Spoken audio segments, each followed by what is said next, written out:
says later on in our newscast, you can treat us as a radio station in case you are hitting those damp road conditions and just want to continue to hear your weather and traffic updates. So that's happening from 7 to 9 on our app, and you can watch for free. So nothing better than that. So see you now and see you later. Looking at the east side out at Winnie and east of Liberty, we have wet conditions as rain is still coming down. That's really outside of our area. As you heard Cheetah talk about damp road conditions, our incident on the East Loop did clear at the Port of Houston, although at Clinton, there's still a vehicle with its flashers on far to the right side. That wreck, though, that was at the Port of Houston was northbound, and traffic should recover.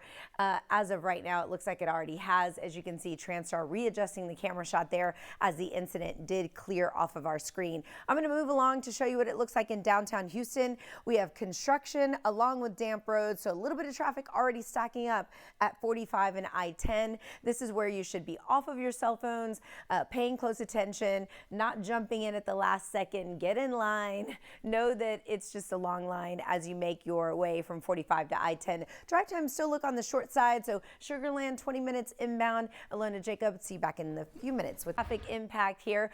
With damp roads, you do want to take it a little bit slower. Just don't let your guard down because we have had some rain push through. Still looking at very wet conditions if you're headed out toward Winnie or Beaumont, anybody far east, and then also south, as you just heard Cheetah talk about, Angleton down into Freeport. Notice at 59, we've got some red. Anybody northbound coming in from Wharton, there is an issue right around Hungerford. There's a wreck that's been reported, obviously pretty bad with some backup that's in the area.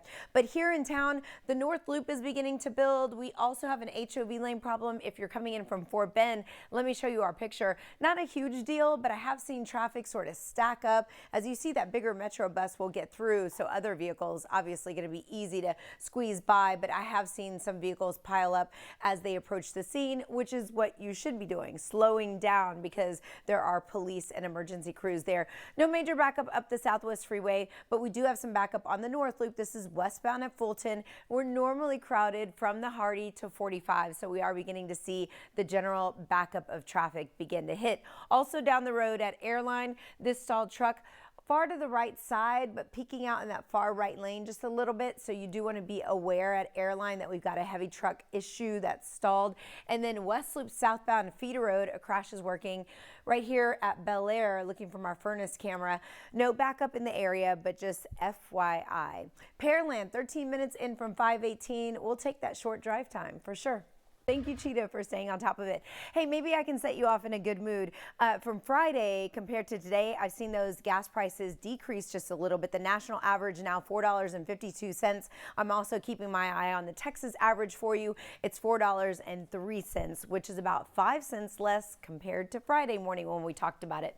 Those rain showers out of our area, as you heard Cheetah talk about, same for down south. And it looks like if you are around Angleton or Freeport, you'll deal with some sloppy conditions, but further points inbound from the Pearland area, it looks like it'll just be damp roads. We do have a couple of minor issues working. You'll see these flashing lights and a tow truck on scene. 45 North Freeway at Franklin. This is the heart of downtown, so just use caution and try to move over a lane if you see any emergency crews pulled over on the shoulder.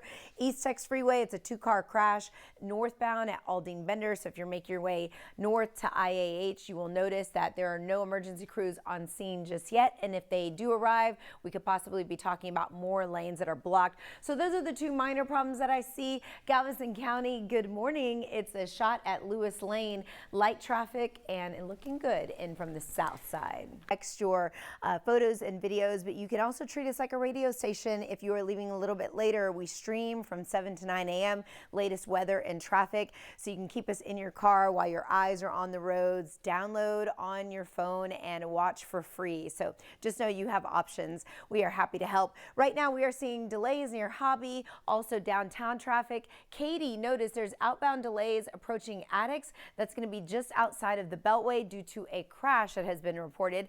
Also, they had some flashing lights on the North Freeway at Franklin. They just towed away the vehicle, so I know that's why this camera shot doesn't look completely centered, but the vehicle was right here. It did have impacts to the north side. So this is what it looks like at North Main. Some inbound southbound brake lights headed into town that are a little bit thicker than normal. Carpool lane looks great coming in from Spring, Woodlands, Greenspoint, so don't be afraid to take that.